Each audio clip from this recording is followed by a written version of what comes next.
What we're concerned about is American workers, American domestic manufacturers will trade with any country in the world as long as that trade is fair.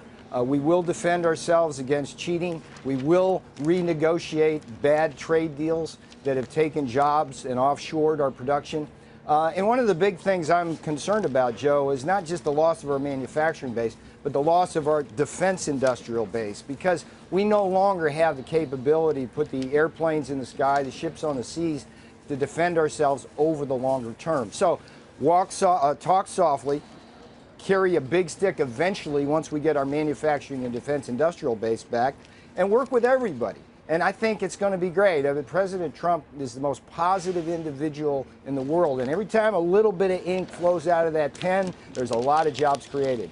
Peter, can I say, on the manufacturing front, and we've talked about it a lot, in terms of bringing back jobs, whether we are fighting an old war, if you will, that given AI and robotics and all of that, that it's going to be very difficult on a one-for-one basis to actually bring back meaningful jobs to this country, given the fact that computers and robotics have taken over. How do you think about that issue?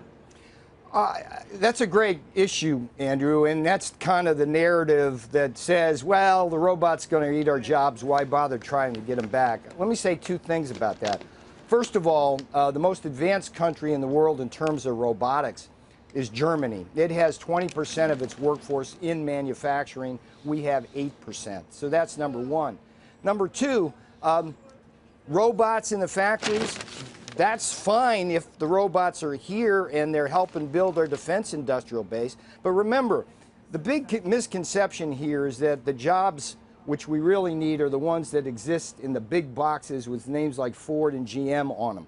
Those big boxes that we see in this country are basically assembly plants assembling foreign components, putting in cars that are branded American. What we need to do here, Andrew, is to reclaim our supply chain, and a lot of that supply chain will have automation, will have high technology, but it has a lot of workers in it.